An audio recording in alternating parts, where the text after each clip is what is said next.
guys, welcome back to my channel. So I just wanted to do an intro really quickly on this hairstyle. This is my next day hairstyle. It still looks good and fresh. So I just wanted to say this video will be of me last night, and I won't be doing a voiceover, but I will be putting all the details of how I'm doing my hair on the screen. So I hope you guys enjoyed this video. I just wanted to pop in and film an intro and say hello, and I hope you guys enjoy the video. This is the finished product. I think it's so cute, and I also wanted to come on here and show y'all how cute I'm looking, because I know that I'll be looking crazy in my videos because I film at night mostly and I'm always in my PJs, but I be cute during the day. Okay, I just had to say that. But this is my outfit for today. I'm wearing this lacy black dress with this sparkly bag and this sparkly belt. Let me go tutu dress, right? And then I have like lace tights on. It's so cute. I thought it was so perfect with this hairstyle. It was giving me like kind of like gothic Barbie a little bit. But anyway, bye guys. Stay popping always and in always, and I hope you guys enjoyed this video. Thank you for watching.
finished hair tutorial on this hairstyle. I decided to do the 2 different chopsticks because one of my ones broke, but I still had these ones already.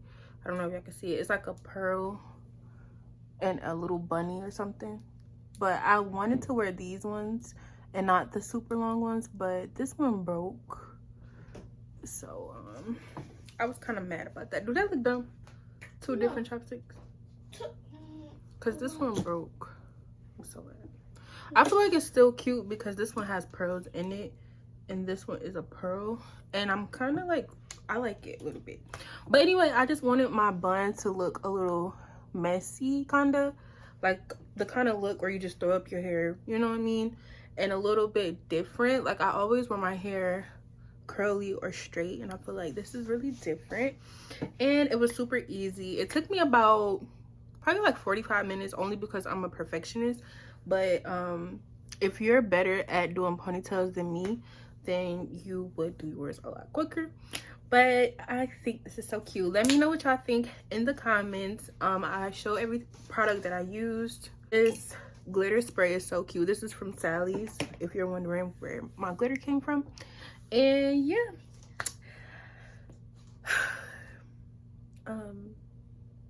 stay popping always and in always, and thank you for watching.